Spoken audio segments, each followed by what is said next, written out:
Welcome back to my channel. तो ये पता है कि आप सभी के एग्जाम जो है ओवर हो चुके हैं, ठीक है। आप सभी का रिजल्ट भी आ चुका है। आई होप आप सभी के बहुत अच्छे मार्क्स आए होंगे, ठीक है।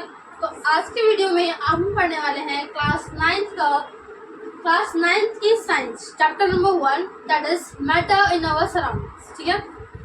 जैसे कि आज फर्स्ट क्लास है, तो बेसिकली आज की क्लास में हम इंट्रोडक्शन करने वाले हैं, ठीक है, कि व्हाट इज मैटर, मैटर होता क्या है, ठीक है। मैटर से आप क्या समझते हैं बेसिकली, डेफिनेशन से पढ़ते हैं, ठीक है। That is matter is anything that has mass, occupies some space and can be felt by one or more of our senses, ठीक है। मैटर का मतलब क्या है? Matter is anything that has मास, कोई भी चीज जिसका अपना कोई मास है या वेट है, ठीक है, उसे क्या बोलेंगे हम? That is matter. पहली बात देखो, 3 पॉइंट आपको याद रखना है। उस चीज का मास होना चाहिए, वो चीज कोई भी स्पेस जो है वो ऑक्यूपाई करती है, ठीक है। तो मान लीजिए मैंने इस जो भी पेन है हमारे पास, मैंने इसको यहाँ पे रखा है मार्कर, ठीक है। तो ये कोई ना कोई स्पेस घेरेगा अपने, ठीक है। जैसे कि मैं इसको यहाँ पे रखती हूँ, तो ये इतना एरिया जो है पूरा कवर करता है, यानी कि इतना स्पेस जो है ये मार्कर ऑक्यूपाई करता है, ठीक है। That is occupy some space. And third one is can be felt by one or more of our senses, ठीक है। हमारे 5 सेंसेस होते हैं, ठीक है। अगर उनमें से किसी भी एक या 2 सेंसेस के द्वारा उस चीज को हम फील कर सकते हैं, दैट इज अ मैटर, ठीक है।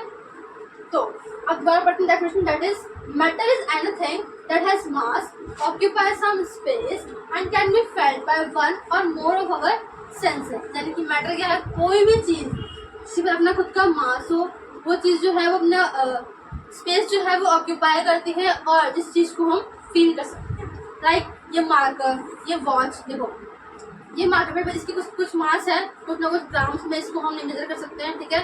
50 ग्राम्स और आई थिंक 20 ग्राम्स, ठीक है। ये इसका मास हो गया, ठीक है।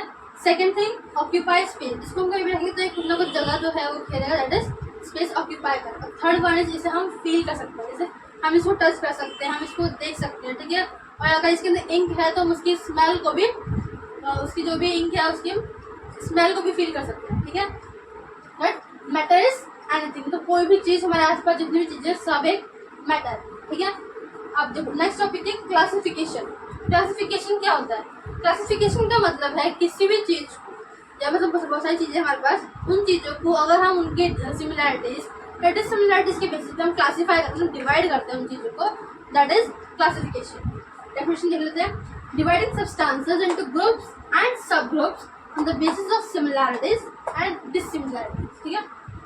जैसे हम लोगों ने, आप लोग गेम्स भी खेलते हो, ठीक है। जैसे कि तो बहुत सारा सामान है, ठीक है, उन चीज़ों को हमें क्लासीफाई करना, डिवाइड करना है basis of on their similarities. Like जैसे कि कुछ बच्चों में बहुत सारे बच्चे हमारे पास, I think for example class में 40 बच्चे हैं, ठीक है, और हम लोग उनको डिवाइड करते हैं बेसिस ऑफ कि उसकी हाइट कितनी है, ठीक है। जैसे 4 फुट वाले बच्चे एक तरफ, 5 फुट वाले बच्चे एक तरफ, तो हमने क्या किया, उन लोगों को क्लासीफाई किया on the basis of their heights, ठीक है।